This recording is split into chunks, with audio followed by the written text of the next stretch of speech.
Thank you, Mr. Chairman, Ranking Member, and thank you to the witnesses. Today's hearing is another failure of this committee to address the key questions that the Biden administration, congressional Democrats, and the mainstream media refuse to discuss. Instead, despite the federal government's unprecedented spending over the past year and a half, my colleagues across the aisle believe more spending is necessary. Now the Democrats are leveraging this select committee on the coronavirus to justify trillions more for their progressive wish list. Never mind the disaster of the unemployment handouts that left small businesses struggling to find workers because the government was paying people more to stay at home than to work. Never mind the spending-fueled inflation that's eating away at Americans' wallets. Bought any chicken lately? We'll just go for a $3.5 trillion tax and spending spree packed with Bernie Sanders' wish list. Earlier this summer, my colleagues and I held a forum where we discussed the evidence surrounding the origins of the virus that began in Wuhan and the actions that should be taken to ensure a thorough investigation. Do you think maybe the American people want to know if the federal government funded gain-of-function research in a communist Chinese lab that led to a new virus strain? Why, yes, they do.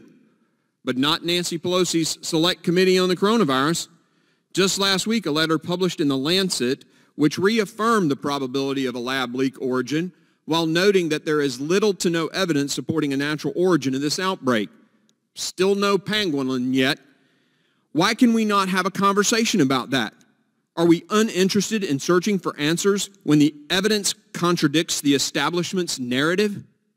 Let's take ivermectin. The authoritarian establishment seems instantly to dismiss any mention of the drug. Some states are even threatening to take licenses of doctors who prescribe it. The human version of ivermectin has been prescribed to millions of people, and it has been widely used for years in the developing world to treat parasitic illnesses. As a meta-analysis in the peer-reviewed American Journal of Therapeutics states, and I quote, "A large majority of randomized and observational controlled trials of ivermectin are reporting repeated large magnitude improvements in clinical outcomes," end quote. Why is the vaccine the only thing any Democrat will consider? Why are we not talking about this study? And why are the media and some states trying to rip the licenses from well-trained MDs who want to prescribe it? Now there's a valid investigation for this committee. Not going to happen, though.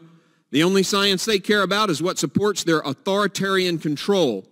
As President Biden tries to push his unconstitutional vaccine mandate, we continue to ignore the studies showing the durability of natural immunity. As Dr. Marty McCary noted last week in the Washington Post, several studies have shown that natural immunity provides robust and long-standing protection against the virus. In late August, a study out of Israel involving 700,000 people, and oh, by the way, since we're so worried about the science, the more confidence, the larger a study, the more people you have, the larger the N, or sample size, the more confidence you can have in the conclusions of that study. That study of 700,000 concluded that those with prior infection are 27 times less likely to have a symptomatic reaction or reinfection than those who are vaccinated. 27 times. Yet we continue to insist on a one-size-fits-all mandatory vaccine policy regardless of age or prior infection.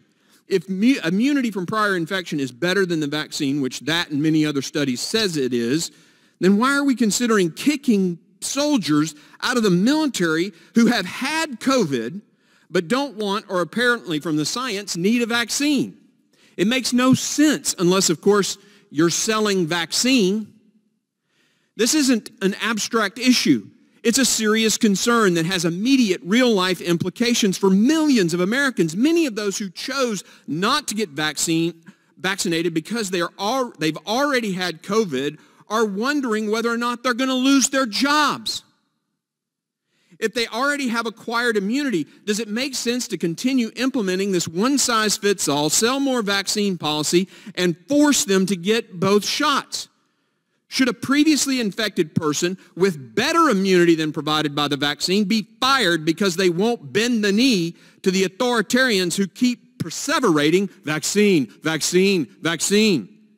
Why can we not have a conversation about this? These are pressing questions with serious real-world implications that this committee can and should explore. The failure to do so is a failure of this committee to address the most pressing issues for Americans in this pandemic. With that, Mr. Chairman, I yield.